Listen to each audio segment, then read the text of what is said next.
Hello, I'm the nostalgia critic. I remember it so you don't have to. We've heard it a million times before. Studios, especially Disney, are relying too much on remakes and sequels. Hell, Pixar years ago said they didn't want to do sequels, and look at them now! What an absolute betrayal. So I want to look at the first sequel they ever did where everything went downhill. Their third film.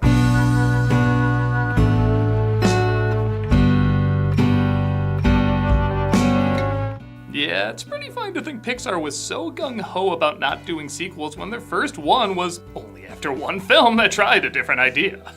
Released in 1999, Toy Story 2 came on the heels of A Bug's Life, which did well, but not Toy Story well.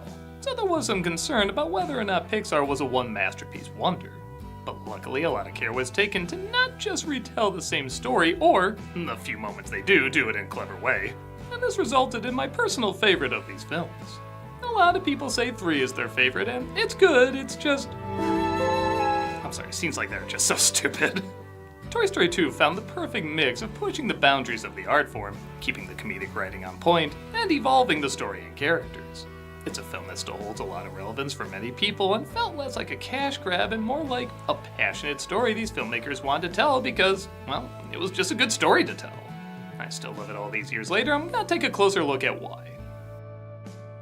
So before we get to the inevitable Toy Story 23, let's take a look at how they used to make sequels feel more legit. Let's take a look at Toy Story 2. The film begins with, well, let's just say what Lightyear should have been. Flying through the galaxy trying to destroy the evil Emperor Zurg.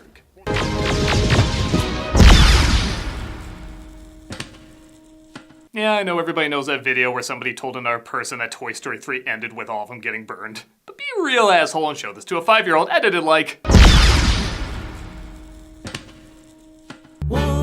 Roundup, come on and gather round. That'll make sure you never get asked to babysit again.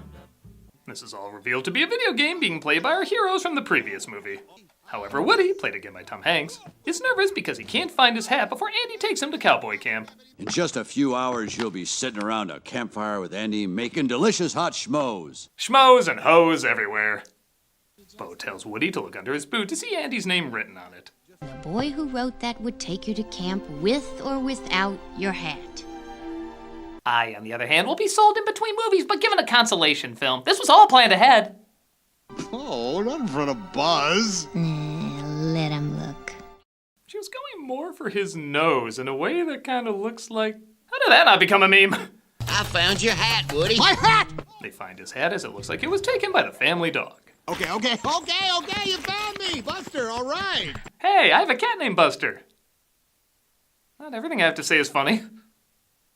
Why start now? Hey, Woody, ready to go to cowboy camp? The unstoppable duo of Woody and Buzz Lightyear! Andy accidentally breaks his Woody from handling it too rough. It's that age. So he decides not to take him to camp, and he's put on the shelf with other forgotten toys. Andy, what happened? Woody's been shelved. And that's where they go. How the hell's the Super Nintendo still out? Oh, right, because it's the greatest game system ever made. Fight me! Hey, Woody, did you miss me? I forgot. You're broken. Woody has a dream about Andy abandoning him, which is impressively terrifying. Andy, no, Andy, no! Bye, Woody. It's like if Satan directed a little Live Pets commercial. And he finds another shelf toy named Wheezy. Thought Mom took you to get your squeaker fixed months ago. Andy was so upset. Nah, she just told him that to calm him down. For a while, she threw me in a bag with her toys that don't work anymore. I didn't like the stories they had. Andy's mom grabs Wheezy for a yard sale. I love when I first saw this movie, my girlfriend at the time literally said, bitch. But Woody ends up saving him.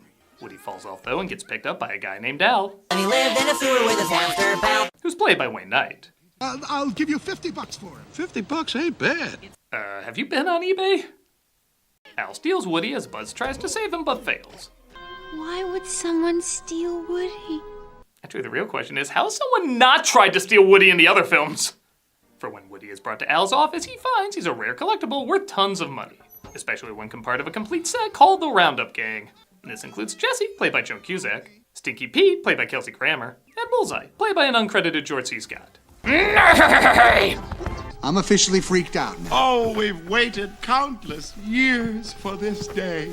The new characters in this are great additions. Not just the Roundup Gang, but Mrs. Potato Head, Barbie, and Emperor Zurg, who somehow looks exactly like how everybody imagined somebody named Emperor Zurg would look. Why, you don't know who you are, do you? He isn't just a collectible, though. He was also a popular TV show that ran in the 50s, with a damn catchy earworm theme song. Woody's Roundup. Come on, it's time to play. He's the rootinest, tootinest cowboy in the Wild, Wild West. It's like Randy Newman said, what if Small World was one of my songs and Three Amigos? Their toys figure out Al is from Al's Toy Barn, as they click through channels all owned by Pixar's In-Joke Network, and they find where he's located. This is for Woody when you find him. All right, but I don't think it'll mean the same coming from me. Oh, I don't know. Buzz and Woody does kind of sound like a gay porno. In fact, if you take Buzz's chin and turn it upside down, it kind of looks... I'm getting off topic. We'll be back before Andy gets home. Don't talk to any toy you don't know! I do wish Mrs. Potato Head went with them, as they just introduced her, yet they don't really use her that much. However, again, the other new characters do get a lot of good moments. The show was canceled. Why cancel it? 2 words. Sputnik. Once the astronauts went up, children only wanted to play with space toys. Everything in this country changed when they let kids of different colors go to the same school. I'm a Southerner from the 50s! I mean, look at all this stuff. Didn't you know? Why, you're valuable property! Trust me, Disney knows. As a side note, I have to say they do a good job making Woody's Roundup feel like a real show. All these products look like they would exist in real life. Hey, howdy, hey, that's me. I'm on a yo-yo. Hey, nice teeth. And yet, still a good-looking guy. Yes, but are you a body pillow? Is he? Okay, I'm making way too many sex jokes in this one. Things get complicated, though, when he finds he's being sold to a museum in Japan. But they're only interested if Woody is included. Can't go. I can't do storage again. I just can't. Jesse, what's the matter? What's wrong with her? We've been in storage for a long time, waiting for you. You should have heard what she hallucinated while she was in there. I like they almost trick Woody into thinking he's in an abusive relationship. Why were you in a yard sale? I was trying to save another toy. Was when- it because you're damaged? Did this Andy break you? Yeah, but no. It was an accident. He's not himself when he's had a few Kool-Aid jammers, okay? That's almost a moot point, though, as Woody gets damaged even further. Oh, it's just a popped seam, easily repaired. You should consider yourself lucky. Lucky? Are you shrink-wrapped? I recall a Garfield phone that started a cult, and I still don't know how they ended up where they did. Later that night, Woody tries to get his arm back, and as bad as the people look in these movies, once in a while there is a convincing shot. Like, I know Wayne Knight plays this character, but I swear I'm looking at a drunk Jason Alexander right now. However, the TV is turned on, waking him up, and Woody thinks Jesse did it. You think I did that? Well, if the boot fits. Say that again. I think that's the same look Chucky gets when he's about to kill someone. Yeah! They have a little fight, but Pete says there's no point in arguing. As the next day, Pixar in-joke number 20 pops up to fix Woody's arm. So, how long is this gonna take? You can't rush art. I always loved watching this with an audience and hearing a whole bunch of grown-ups go, "Oh! Don't do it!" While that's going on, the rest of the toys make it to Al's barn, injuring God knows how many civilians. The toys explore the shop. You know, they make it so you can't defeat Zurg unless you buy this book. It's extortion. Hey, I played the game. I can vouch that's true. Where they stumble across an aisle of Barbies, played by Jodie Benson. Please keep your hands, arms, and accessories inside the car and no flash photography. Would you like to take down the patriarchy and watch Oppenheimer immediately after? What the hell random fan base do you attract? Am I really that fat? I talked about the film repeating some of the same beats but doing so in a clever way. Buzz waking up another Buzz doll having the same fantasy is a perfect example. All space rangers are to be in hypersleep until awakened by authorized personnel. No. What is it about this toy brand that results in instant delirium? In most movies, this would be just one joke, but the others confuse the new Buzz for the original, leading to a lot of great comedy. I know how to defeat Zurg! You do? Where'd you get the cool belt, Buzz? Well, Slotted Pig, they're standard issue. I'm gonna randomly say that whenever somebody asks where I got something. Hey, where'd you get that new phone? Well, Slotted Pig, it's standard issue.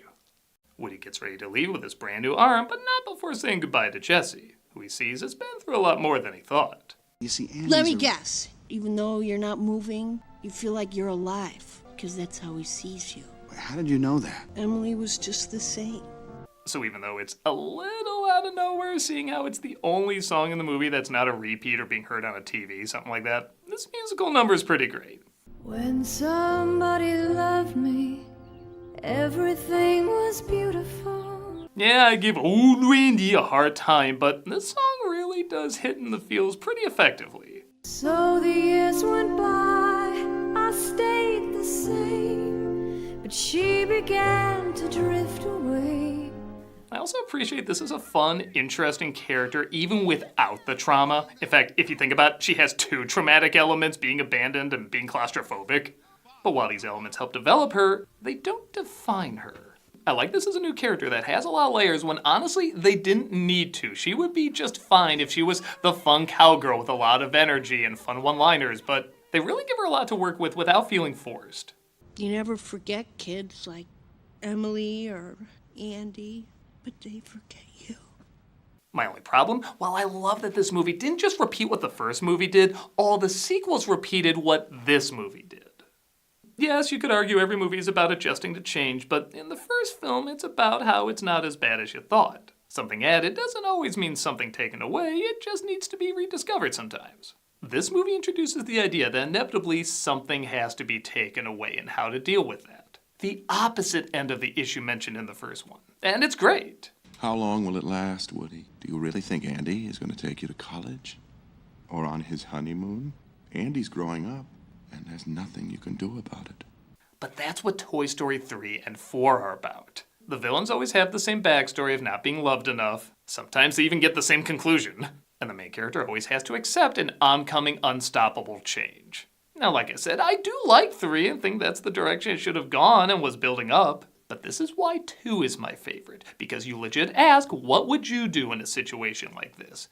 Honestly, many of us are in situations like this at one point or another, where we have to think about the inevitable and how to deal with it. So when Woody says he's staying with the Roundup Gang to bring joy to kids forever in a museum, especially with the toys who are interesting and likable, whether you're a kid or an adult watching this, it's hard to argue with it. You can stay with us and last forever. You'll be adored by children for generations. I knew where Toy Story 3 was going the minute it started. I legit wasn't sure what direction this was going to take because, 1, it's the second film, the franchise isn't established yet, they still could mix things up. And 2, they're dealing with it in such a complex and mature way. Well, for a film where a space toy in a skirt chases a rocket man. Yep, things with our rescue team are getting stranger as they follow Al as Buzz escapes and follows them as Zurg escapes and follows Buzz. Missed joke opportunity. There totally should have been a car pileup after he crossed the street. This way. What makes you so sure? I'm Buzz Lightyear. I'm always sure. It's pretty cool that despite no physical difference, you can always tell which Buzz you're looking at. Not just in creating literal distance between the characters, but just in their movements and actions. To infinity and beyond! It's also a nice touch that the video game opening wasn't just an attention getter, it actually does play a part in the story. Showing how the new Buzz mistakes everyday items as a threat, bringing us more into his world. I mean, you would too if the Super Nintendo had these types of graphics. Christ, was this their swan song? Watch yourself! We're here to spring ya, Woody! They find Woody and try to save him just as the real Buzz catches up with him. It's a code 546. You mean it's a yes. And he's a oh yeah, Your Majesty. Again, how Disney basically sees the franchise. Woody makes the strong argument that he doesn't have long before Andy becomes sick of him. And again, when they repeat something, it furthers the plot. It doesn't feel like a cheap callback. You're a child's plaything. You are a toy! For how much longer? One more rip and Eddie's done with me. That's not true. You're thinking of the next owner. She abandoned you pretty quick. They decide to leave without Woody, but a familiar song makes him realize he wouldn't give up the important years with Andy for anything. Some other folks might be a little bit smarter than I am. Bigger and stronger too, maybe. It's funny how even when someone else sings a Newman song, they still kind of have to do an impression of him. Will ever love you the way I do. It's me and you, boy. That's Randy. I mean Tom. Woody. Come with me. What? He offers the Roundup Gang to come with him, but it looks like Pete has other plans. I'll tell you what's not fair. Spending a lifetime on a dime store shelf watching every other toy be sold. I'm sick of being the stink whore of the group. That silly Buzz Lightweight can't help you. His name is Buzz Lightyear! Though I wish I thought of that in the first movie! Al packs them up so our heroes chase them, but Zurg is there to complicate things. Again, in a lesser movie, this would feel like a time waster, but some really good writing makes this some of the funniest stuff in the film. You killed my father! I am your father. This movie is so good, even the fake versions of characters get an arc. I have a lot of catching up to do with my dad. Good bro, son. That's my boy. Oh, you're a great dad. Yippee! Weirdly believe that mended Pixar relationship more than Brave. Not every bit of nostalgia baiting is a brilliant one, though. Strangers from the outside. Oh, no. If the same character goes, oh no, twice with 2 callbacks, you're probably doing too many. Alright, I guess technically they're fine, they don't ruin anything, and they do help the characters out. Use the wand of power. No, those were other toys crossing the street! They get to the airport where we have a pretty fun climax. Now, I don't know, is the movement of luggage at an airport really this exciting?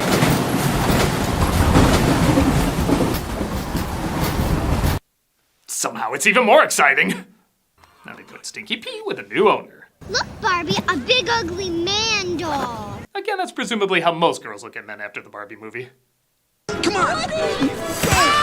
Jessie doesn't get out in time, so Woody goes after her, and one of my favorite movie memories is seeing this in a theater filled with adults unironically cheering when the toy Rocket Man catches the toy cowboy's hat. What's a cowboy without his hat? Silly moments like that make movies freaking magical. They save them in time, even if there's a lot of questions from neighbors about their return. Yeah, half of these supernatural shows is just toys. And Andy is happy to have new additions to his collection. Hey, you fixed Woody! Yeah, glad I decided not to take him to camp. His whole arm might have come off. Always something funny about how a brilliant actress like Laurie Metcalf gets a few seconds in each movie as Andy's mom, yet that's apparently still one of her best-known roles. I also love the creative way they show Al's reaction to the toys never reaching Japan. We've got the lowest prices in town. Everything for a buck. We did 20 takes, and that was the best one. The old toys are fixed up, the new toys fit in great, maybe even too great for Buzz. And Woody ponders what the future holds. You still worried? It'll be fun while it lasts. I'll have old Buzz Lightyear to keep me company. For infinity and beyond. Oh, and it will be. They're gonna make him do this till he's 90. And that was Toy Story 2, still my personal favorite for a reason. It's as funny as the first one, just as creative, and threw in some real adult themes and ideas about mortality with the younger audience probably not even picking up that's what they were doing. The fact that they don't just repeat the same thing, but also add fun and interesting new characters is something you didn't really see that much out of sequels back then. Like, this didn't break the mold, there were good follow-ups and films and everything, but for only the 3rd Pixar movie after one many considered underwhelming, this showed Pixar was a studio that knew how to prove itself. And hopefully still does. Yeah, what does the future hold for this franchise? I don't know. I guess it's possible for number 5 to be good, but like many, I felt it was perfect to stop at 3. With cast members dying off, too many characters to write interesting arcs for, and a market that relies too much on existing IP, the odds do seem against them. But as this movie taught me, I should take whatever's coming with a healthy attitude and good humor. Whether it's another masterpiece, another stinker, or another whatever, it's still good to know we have fantastic sequels like this to look back on. I'm the Nostalgia Critic, I remember. Hey. Next month is March. You know what that means? Avengers Month! Not a great plan.